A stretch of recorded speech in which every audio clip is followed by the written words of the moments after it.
오늘부터 본격 시행되는 퇴직연금 사전지정 운용제도, 이 디포이트 옵션에 대해서 좀 더 자세히 알아보겠습니다. 증권부 유주환 기자 나왔습니다. 유 기자, 먼저 이제 디포이트 옵션에 생소한 분들이 계실 겁니다. 자세한 좀 설명부터 해주시죠. 네, 퇴직연금 가입자가 바쁜 일정 또는 무관심으로 인해서 퇴직연금 자산을 적극적으로 운영하지 못하는 경우가 참 많습니다.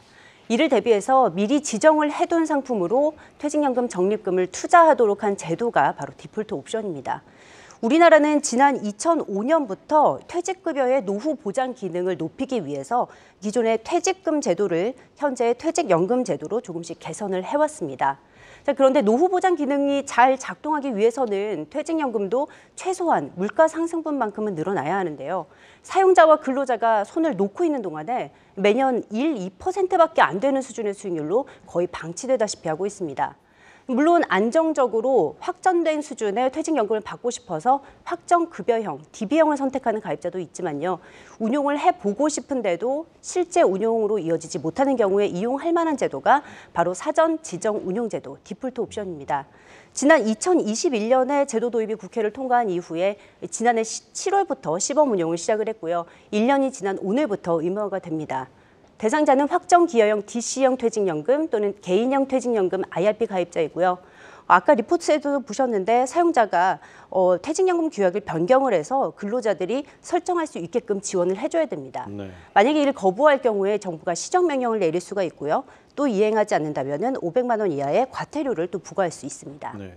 그렇다면 내 퇴직연금 이 디폴트 옵션을 지정하려면 어떻게 해야 하는 겁니까? 네, 아마도 퇴직연금 DC형 가입자 또는 IRP 가입자들은 은행이나 보험사, 증권사 같은 본인이 가입돼 있는 퇴직연금 사업자들로부터 카카오톡이나 문자 메시지로 디폴트 옵션을 지정하라는 연락을 받으셨을 것 같습니다.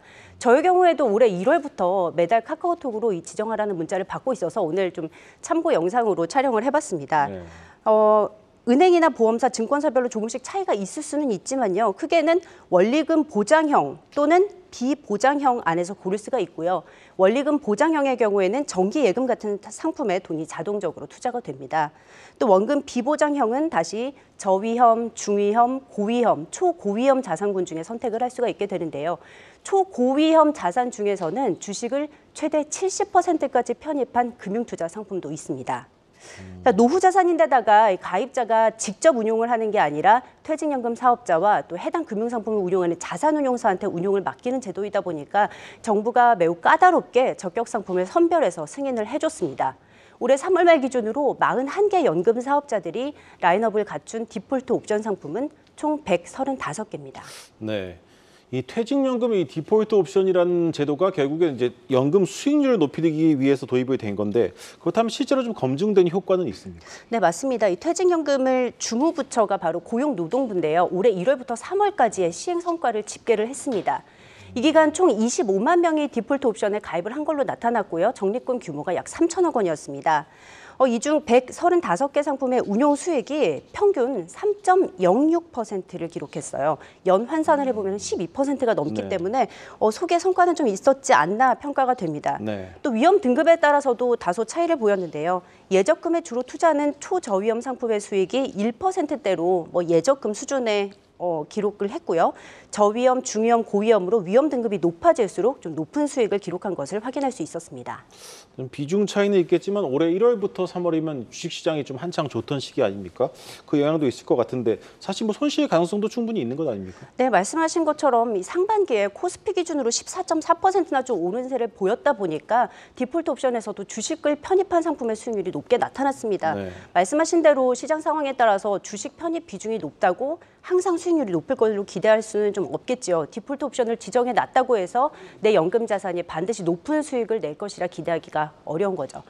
다만 퇴직연금 등 연금 자산의 특성상 장기간에 걸쳐서 투자가 이루어지기 때문에 시황에 따른 변동성이 감소하는 효과는 기대해 볼 수 있겠습니다.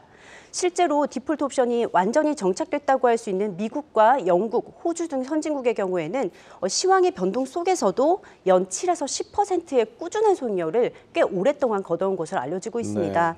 네. 우리나라의 경우에는 작년의 경우에는 금리가 오르면서 조금은 더 높았을 것으로 추정되기는 하지만 최근 한 10년간 저금리 상태가 지속되면서 퇴직연금 수익률이 2%에 머물러 있는 것과 매우 대조적이라 할 수 있겠습니다.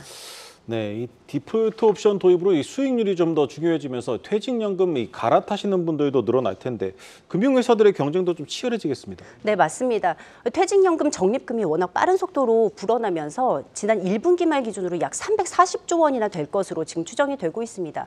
장기 투자금이고 또 시간이 지날수록 계속해서 눈덩이처럼 정말 늘어나기만 하기 때문에 은행과 보험사, 증권사들 간에 정말 혈투가 벌어지고 있습니다. 네. 특히 DC형 비중이 높아지면서 이를 좀 더 적극적으로 운용해보고자 하는 수요가 늘고 있고요. 이 추세에 맞춰서 금융투자 경험이 풍부한 증권사들로 머니무브가 일어나고 있는 걸 확인할 수가 있습니다. 네. 실제로 증권사들의 전체 시장에서 차지하는 점유율이 지난 2018년 기준 19.5%로 은행과 보험에 크게 뒤처졌었는데요. 작년 말 기준에 이 점유율이 22.3%로 올라오면서 보험업권을 넘보는 수준까지 커졌습니다. 네. 실제로 주변을 보시면은 DC형 연금 가지고 계신 분들 중에 ETF나 리츠 등에 투자하시는 분들 계시잖아요. 이 증권사에서만 실시간 매매가 가능하다는 장점 등이 가입자 유치에 유리하게 작용을 하고 있고요. 앞으로 퇴직연금에서 투자의 개념이 강해질수록 증권사의 경쟁력이 부각될 가능성이 있습니다. 물론 빼앗기지 않으려는 은행과 보험업권 역시 컨설팅을 강화하고 또 디지털 플랫폼에 대해 대규모 투자를 단행하는 등 수성전을 펼치고 있기도 합니다. 네, 잘 들었습니다. 증권부 유주환 기자였습니다.